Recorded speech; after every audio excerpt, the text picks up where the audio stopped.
Kiprani Salim ya. Jadi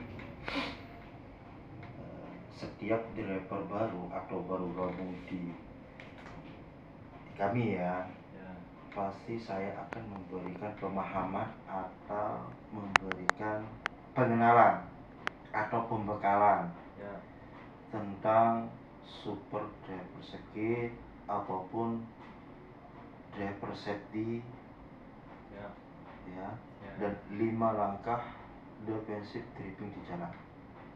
Ya. Apa artinya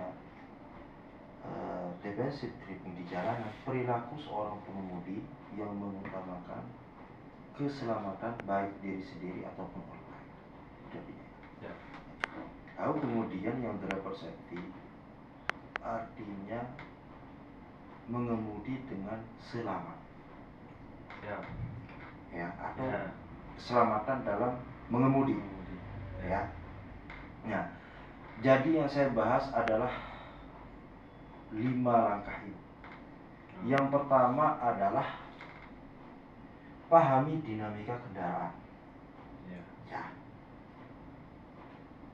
Contoh yang pertama, pahami dinamika kendaraan.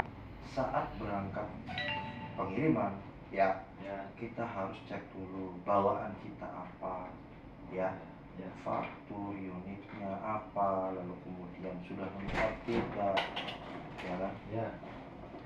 tidak, supaya teman-teman tidak kesusahan di jalan.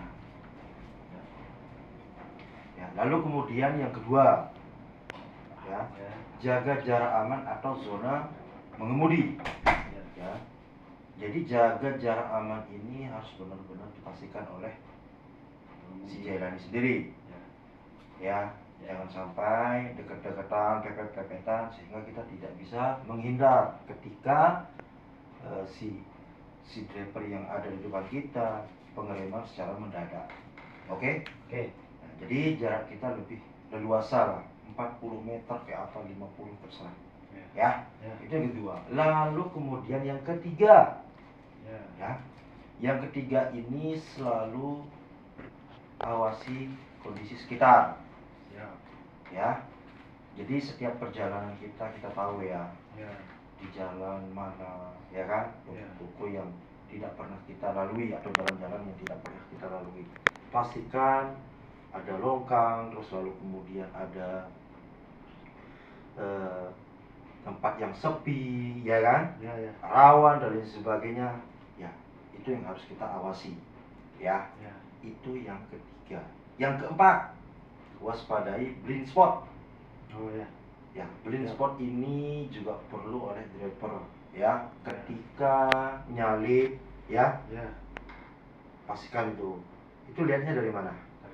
Dari spion. Pastikan dari kiri juga, per detik kita harus melihat namanya spion. Itu yang keempat. Lalu kemudian di toko juga pastikan saat mau menurunkan barang atau mau mundur, turun dulu, minta bantuan ke anak toko juga bisa. Untuk apa? Untuk antisipasi ketika kita mundur, di belakang itu sudah aman, dan di atas juga, di spandek juga aman, tidak mengenai oleh bok kita bok kita sendiri. Takutnya nanti itu adalah jadi beban. Lalu kemudian yang kelima, hindari distraksi atau paham marka. Jadi kita tidak boleh memakai handphone saat mengemudi, makan juga nggak boleh, apalagi rokokan, itu yang dipastikan itu. Jadi kita harus benar-benar fokus dalam mengemudi untuk sampai tujuan, selamat berangkat, selamat pulang. Itu. Dari sisi itu ada nggak pertanyaan buat saya gitu kan? Nggak ada, Pak. Nggak ada. Oke, berarti sudah paham ya? Insyaallah paham. Hanya itu yang bisa saya sampaikan, kurang lebih. Selamat bergabung di PT Setra Praba Perkasa. Semoga sukses di sini, nyaman, kerjanya. Siap, terima kasih. Itu aja dari saya. Kurang lebih, assalamualaikum warahmatullahi wabarakatuh. Waalaikumsalam warahmatullahi wabarakatuh.